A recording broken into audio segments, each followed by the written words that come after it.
Suna, ou la découverte de l'océan austral.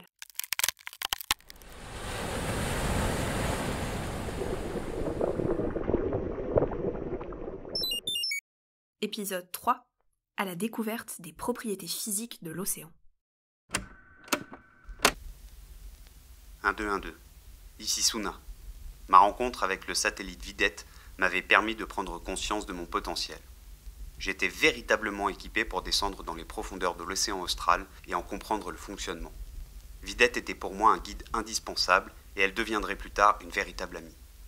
Mais alors que je plongeais pour la toute première fois de ma carrière de flotteur, j'étais coupé de ses conseils et m'apprêtais à découvrir seul le Grand Bleu.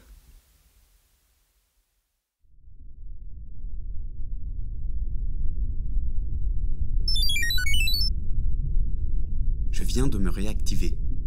J'ai dû basculer automatiquement en mode veille pendant ma plongée. Où suis-je ? Je ne vois rien. L'obscurité est totale ici.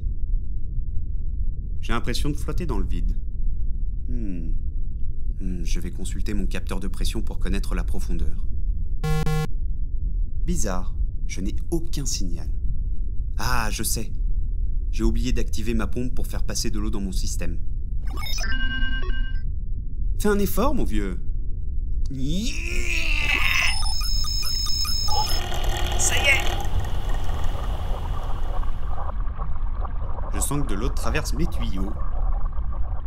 Alors là, je suis à 1985 mètres. Presque 2 km sous la surface. Je suis arrivé à destination alors. Vous imaginez ? 2000 mètres cubes d'eau au-dessus de la tête. Heureusement que ma carrosserie en aluminium est résistante, sinon je serais comprimé comme un raisin sec. Si la profondeur moyenne des océans est de 4000 mètres, je suis à la moitié du chemin. Vous savez quoi ? Au début, plonger me faisait peur. Mais en fait, ça va. Vidette m'a interdit de descendre plus bas, mais j'ai quand même bien envie d'essayer. Allez, je vais être le premier flotteur à atteindre le fond de l'océan, et bientôt, les scientifiques du monde entier chanteront des ballades à ma gloire. Let's go! Réactivation de la pompe. À l'attaque! Mais qu'est-ce qui m'arrive ? Fais-moi remonter, pompe de malheur. À quelle profondeur me trouve-je ? 1950 mètres. Pourtant le problème persiste. Ok, du sang-froid mon Suna. Pense. Je sais. Pourquoi ne pas chanter ? Ça passera peut-être ? Quelle chanson ? Je ne connais que des chansons de marins peu appropriées pour les circonstances. Bon, tant pis. Au grand mot, les grands remèdes. Musique, s'il vous plaît.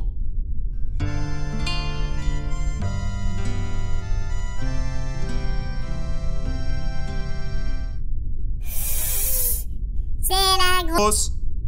Ah, c'est bon en fait. C'est bon. Bon, pas un mot de tout cela, Vidette. Elle pourrait se fâcher et me mettre un gros coup de panneau solaire sur mon petit capot. Arrêtons les bêtises. Au boulot. C'est le moment de remonter et d'effectuer mon tout premier profil de mesure. Dans le jargon des océanographes, un profil, c'est une série de mesures récoltées à un endroit géographique précis entre une certaine profondeur, 2000 mètres par exemple, et la surface de l'océan. Examinons notre équipement. Le capteur de pression fonctionne. Voyons voir les autres. Mon thermomètre m'indique 1,5 degrés Celsius. Un vrai froid de pingouin. Attendez, je peux aussi mesurer la salinité. 34,8 grammes par litre. Ça, c'est la quantité de sel dissous dans l'eau. Mon capteur peut la calculer en estimant la capacité d'un courant électrique à circuler dans la flotte. Plus l'eau est salée, plus le courant circule facilement parce qu'il saute de molécules de sel en molécules de sel.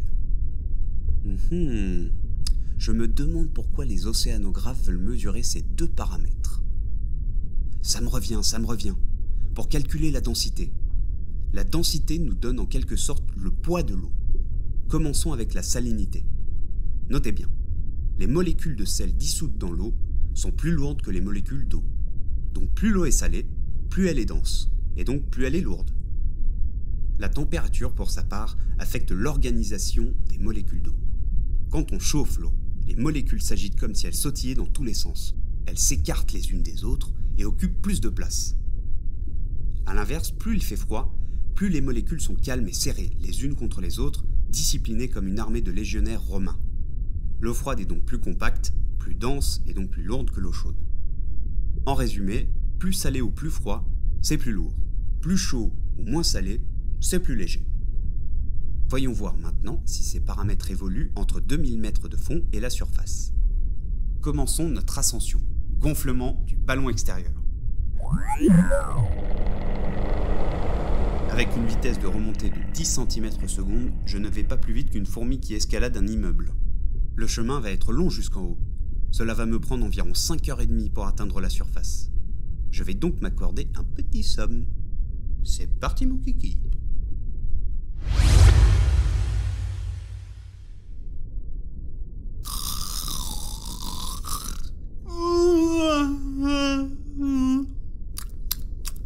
Et à la fin de la sieste?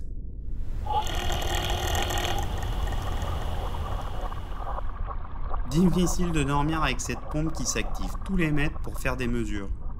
Au moins, ça veut dire que ma machinerie fonctionne bien et que j'effectue mon profil avec la précision d'une montre suisse. Je suis maintenant à 1000 mètres et je pense que je vais... Qu'est-ce que... Ah! Quelque chose de gluant a attrapé ma vessie d'huile. C'est énorme! Une silhouette monstrueuse m'attire vers un espèce de bec avec ses immenses tentacules. Mais c'est qui veut me boulotter, l'animal? Je n'ai rien pour me défendre. Les scientifiques n'ont pas songé à m'équiper d'une option lance-missile. Ah! Il vient de lâcher prise dans un grand jet d'encre noire. Bouah! C'est dégoûtant, j'ai les capteurs tout brouillés. Qu'est-ce qui a bien pu le faire fuir? Vous entendez? C'est un cachalot. Une espèce de baleine d'une quinzaine de mètres qui peut plonger plus d'1 heure pour chasser. Il a probablement attaqué le calmar géant qui a osé me tripoter la vessie. Tâchons de passer inaperçus dans ce combat de colosse pour éviter de finir en surimi. Poursuivre discrètement notre remontée.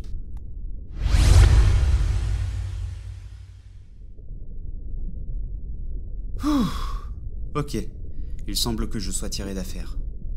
Ma carte mémoire s'est un peu remplie, on dirait. Les précieuses informations mesurées par mes capteurs sont bien enregistrées.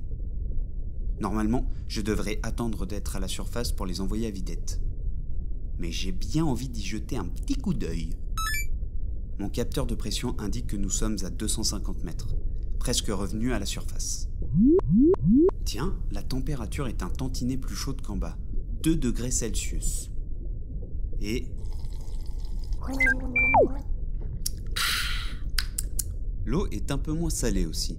La salinité est de 34,6 grammes par litre, alors qu'elle était de 34,8 à 2000 mètres de fond. Donc l'eau dans laquelle je barbote maintenant est bien moins dense que celle dans laquelle j'étais à 2000 mètres, car elle est plus chaude et contient moins de sel. Intéressant. Si je comprends bien, dans l'océan, l'eau est organisée en couches de masse d'eau, comme une grande vinaigrette. L'eau plus dense et plus lourde en bas, comme le vinaigre, et l'eau moins dense et donc moins lourde en haut, comme l'huile d'olive. C'est probablement parce que l'eau qui est plus dense a tendance à couler et l'eau moins dense à remonter. Et tout ça grâce à des différences de température et de salinité. Mais qu'est-ce qui peut bien faire varier ces deux paramètres? Chaque chose en son temps. Remontons d'abord à la surface pour envoyer les données à Vidette.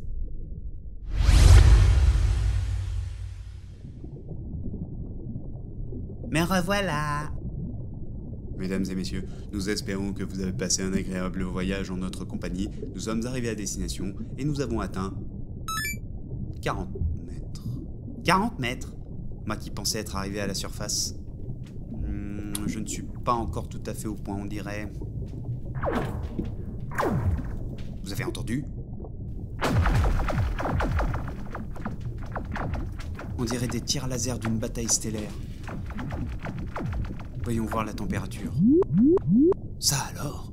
0 degrés Celsius? Nous voilà avec une température inférieure à celle que l'on avait à 250 mètres. Bizarre. Et la quantité de sel ici? 36. Mais c'est énorme! Mais d'où vient tout ce sel? Ce n'est pas normal. Cette eau est très froide et très salée. Et en théorie, trop dense pour être au-dessus des masses d'eau que nous venons de traverser. Mais d'où vient-elle? Rapprochons-nous de la surface. On comprendra peut-être mieux ce qu'il se passe. Alerte banquise. Remontée impossible. Alerte banquise. Aïe oh, comment ça je peux pas aller plus haut? Mais alors ce qu'on entend, c'est en fait le bruit de morceaux de glace de mer qui s'entrechoquent à la surface. J'ai entendu les scientifiques du Marion Dufresne parler de cela.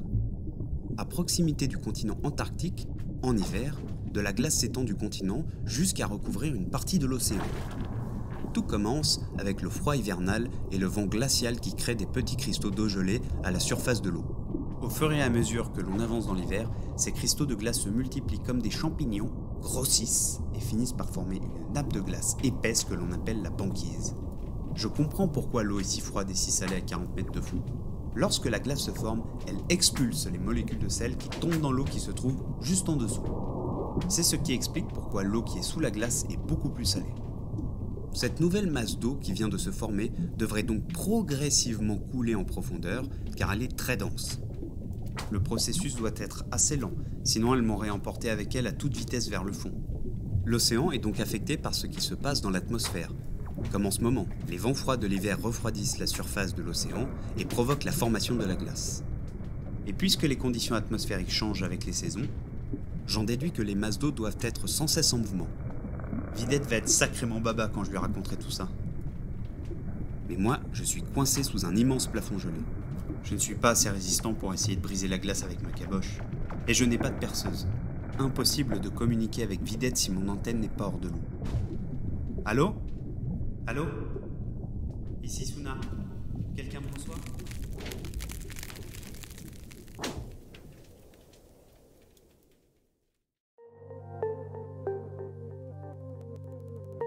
Suna, ou la découverte de l'océan austral. Si vous voulez voir le doux regard d'un calmar géant, suivez le lien en description. Un podcast original, écrit et réalisé par Marin Cornec et Théo Siandra. Générique, Marine Fourier. Une production Culture Océan.